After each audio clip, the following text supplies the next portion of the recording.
The Brookfield Zoo Chicago has opened its brand new tropical forest exhibit, and I've got thoughts. Many thoughts. But before we dive into everything right and wrong with this latest edition, make sure you're subscribed, especially if you love zoos, animals, or just hearing me rant about both. And hey, if you haven't seen our full tour of this exhibit yet, hit pause and check that one out first. It will give you all the context that you need. Now, if you're here for the review, let's break it down in the only way that makes sense, with the good, the bad, and the ugly. And at the end, I'll even mention what I consider to be the legend, where we go behind the scenes and get the VIP treatment to see the upstairs of the Gorilla Conservation Center. And honestly, we're starting out strong with the good. First and most obvious, apes, outside. Finally, Brookfield Zoo has been keeping its primates fully indoors since 1984, when Tropic World first opened. And let's be honest, those old habitats were sterile, climate-controlled, and a far cry away from anything natural. So if Brookfield had one job with this new complex, it was to let these animals finally touch some grass. And credit where it's due, they delivered. All of the new ape habitats were spacious, and they definitely get the animals outside, especially the ones for the gorillas and South American monkeys. And it's a huge step in the right direction. And speaking of natural, let's talk about the ground. The apes at the Brookfield Zoo are no longer living on smooth concrete. These new habitats are full of natural substrate, which includes real dirt, mulch, grass, stuff that moves, feels uneven, smells like the outdoors, you know, earth. And while I am upset that the natural substrate didn't make its way into the indoor habitats of Tropic World, but they did finally build a decent indoor gorilla exhibit. And more on that space later, because trust me, there is so much that we didn't see in our first tour video. Alright, so what's next? Oh yeah, signage. I honestly think that this was the second biggest win from the entire complex, and the signage throughout this exhibit is seriously well done. It's clear, informative, and even interactive in many spots, and whether you're a first-time visitor or a zoo nerd like me, there's always something to learn at nearly every turn. Suddenly reading about gorilla identification in the wild or conservation efforts in Uganda feels relevant, because the animals that you're reading about are right there. The only nitpick I have is that I prefer traditional signage to digital signs, and that this back wall in the Gorilla Plaza was a bit barren. However, back to the positives, I'm not sure if these are temporary since the exhibit just opened, but I was genuinely delighted to see information stations set up throughout the entire complex. Even better, they were manned. Actual docents out there engaging with visitors, answering questions, sharing facts, and making the experience feel a little bit more personal. I mentioned earlier how you can finally see the apes up close, and that's a big deal. Now you get eye-level encounters with the animals, from mesh-fronted views along the enclosures to massive glass panels, and there's even smaller tucked-away nooks where you can escape the crowds. You know what else was cool? The overhead walkways. There's just something surreal about looking up and seeing an ape casually walking above you. It gives the whole space a vertical dimension that Tropic World sparsely had. And from the animals' perspective, I also think it's a total win. Brookfield didn't just build side to side, they built up. And it shows. One more thing that we skipped out on our tour was the Guam kingfisher. This tiny, colorful bird is extinct in the wild, with just a few hundred left in captivity. The Brookfield Zoo has been quietly part of an effort to save this species, and now visitors can actually see one up close. So it's nice to finally see something interesting in here once again. Alright, so that was a solid start. But now let's switch gears and talk about some of the things that didn't quite land. Of course, I'm talking about the bad. First up, the indoor day room inside the brand new Gorilla Conservation Center. For starters, it's not exactly spacious, and in fact, it's noticeably smaller than the gorilla's former indoor home in Tropic World. Sure, it has natural lighting from above, and some natural substrate on the floor, but the climbing opportunities are about the same, or maybe even a little less. Concrete is still concrete no matter how you dress it up. This indoor area just feels a little cramped and tight. And while this indoor day room isn't the best, it kinda changed my mind when I saw it from an entirely different perspective, which we'll be doing at the very end of this video.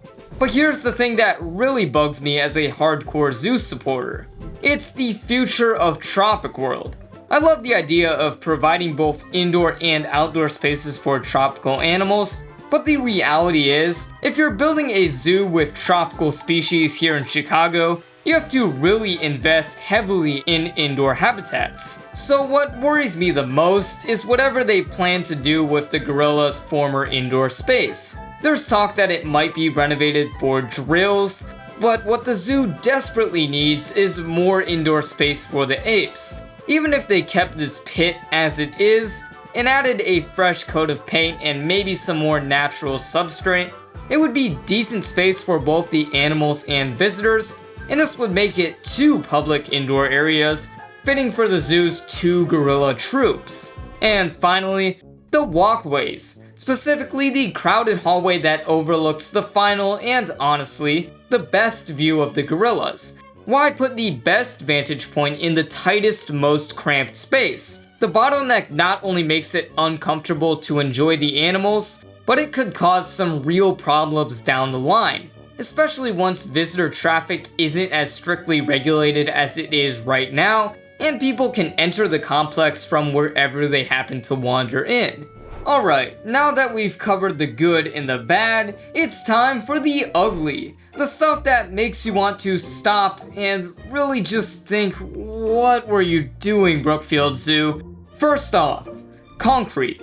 You could see it everywhere throughout the complex, and I've gotta wonder, who thought this made the place look modern? Because honestly, it just looks bad. Sure, concrete has its place in the exhibit structure, but why is it so visible in guest viewing areas, and worse, right where the animals are? Take this tunnel for example, by the orangutan exhibit. I think it was meant to look like a cave. You'd expect them to go all out with realistic rock work, but instead, they half-heartedly slapped on some texture and paint, leaving huge patches of bare concrete exposed. It's like they started building a tropical forest and then ran out of budget halfway through, and then just gave up and started building the concrete forest. Next up is the so-called pollinator garden. What was supposed to be a lush, buzzing habitat full of flowers and pollinators? Yeah, it's basically a grass pit that's now just a soaked-up retention pond. I get the educational angle. Teaching the importance of natural pollinators is great, but I did see comments saying that this was actually a bioretention pond, but if you're building a rain garden instead of a pollinator garden, then please don't put up multiple signs about pollinators and meadows if that was not the real plan. And speaking of water problems, on opening day, parts of the exhibit were flooded. Some walkways weren't draining properly, leaving pools of standing water. I saw a zookeeper doing their best to mop it up, but it's not the kind of splashy debut anyone was hoping for. And finally, the biggest offender, the orangutan's new habitat, or as I like to call it, the elevated arboreal ground space, registered trademark and copyright logo, whatever. It's their 21st century take on what it means to live in trees. What do you actually get? Fake bamboo poles, some decorative ropes, and synthetic tree stumps. I've already said that this exhibit looks like a manicured lawn, but ladies and gents, it's 2025. Please stop building mediocre orangutan habitats and then calling them natural, state-of-the-art, and enriching. I get it, real trees are hard to work with in orangutan habitats. But if this was always the plan for the space, then they should have had years to figure it out, and they could have planted them a long time ago. Now, there are some plants in this exhibit, although way less than those in the other apiaries. And hey, maybe I'm wrong. Maybe they just need a couple of years to grow in, and I have no doubt that they will. But what really surprised me is seeing one of the orangutans climbing in photos. So I went back to the zoo to see it for myself, and to keep it short, sure, they're using the climbing spaces now, but the other behavior I saw out of them wasn't at all convincing. And while this exhibit certainly isn't the worst of its kind in any American zoo, it is a far cry from some of the best I've seen, and what breaks my heart just a little bit more is that it's brand new and still falls short. But before we wrap this up, there's one last piece that you haven't seen yet. What I call the legend. It's exclusive, it's off exhibit, it's VIP, and it might just be the coolest part of this entire renovation. So we go upstairs where there's some offices, an education space, some basic amenities like a bathroom, and a nice seating area, all of which overlooking a beautiful view of the zoo's formal pool. But up front is the main event, the upstairs view into the gorilla's brand new indoor day room that we saw last week, where you can get even closer to the apes than the general public downstairs. And what's really cool is that if we head into the treetop grand vista room, we can get a couple more private views of the indoor day room from this large ballroom that allows you to get more private encounters with the gorillas. But the other side of the room also overlooks the outdoor gorilla habitat for the zoo's family troop. Heading back outside, we'll make our way to the observation deck, where large glass panes allow VIPs to get up close to the animals as they climb to our height, nearly 20 feet above the ground. And while this area is above the plaza accessible to general visitors downstairs, it also allows us to get a view into the overhead chutes that connect the gorilla exhibits, and even a view into the bachelor troop habitat. And we can also finish off this tour with a panoramic view of the zoo. And that was my critique of the brand new tropical forest at the Brookfield Zoo, Chicago. Please let me know your thoughts on the tropical forest in the comments below.